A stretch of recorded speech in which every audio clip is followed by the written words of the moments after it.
कहानियों की क्यारी में प्रस्तुत है लोक कथाएं स्वर्ग का चाचा। बहुत पहले की बात है।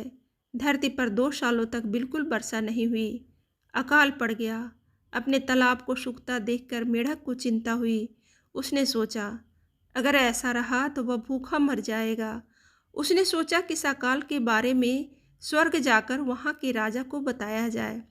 साहस कर मेढक अकेला ही स्वर्ग की ओर चल पड़ा। राह में उसे मधुमक्खियों का एक झुंड मिला। मक्खियों के पूछने पर उसने बताया कि भूखे मरने से अच्छा है कि कुछ किया जाए। मक्खियों का हाल भी अच्छा नहीं था। जब फूल ही नहीं रहे तो उन्हें शहद कहाँ से मिलता। वे भी मेढक के साथ चल दी।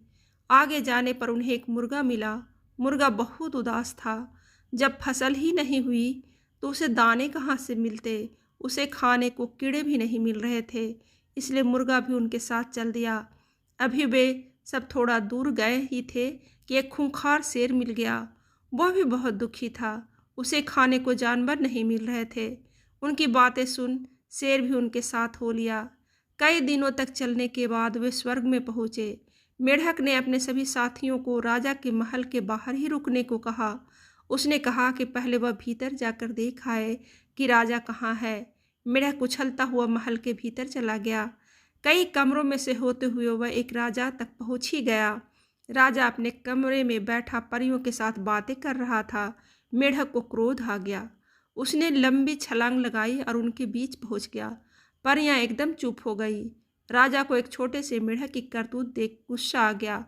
पागल जीव, तुमने हमारे बीच आने का साहस कैसे किया? राजा चिल्लाया, परंतु मेढक बिल्कुल नहीं डरा। उसे तो धरती पर भी भूख से मरना था। जब मौत साफ दिखाई दे तो हर कोई निडर हो जाता है। राजा फिर चीखा।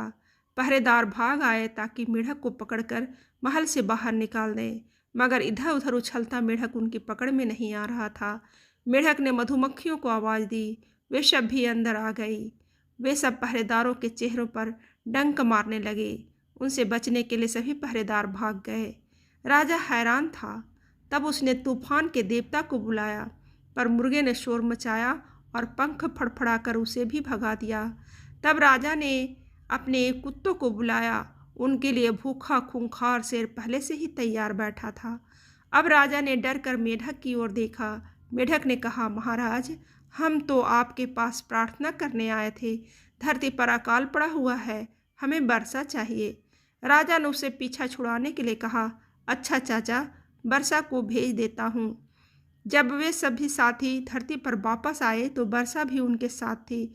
इसलिए वियतनाम में मेढक को स्वर्ग का चाचा कहकर पुकारा जाता है।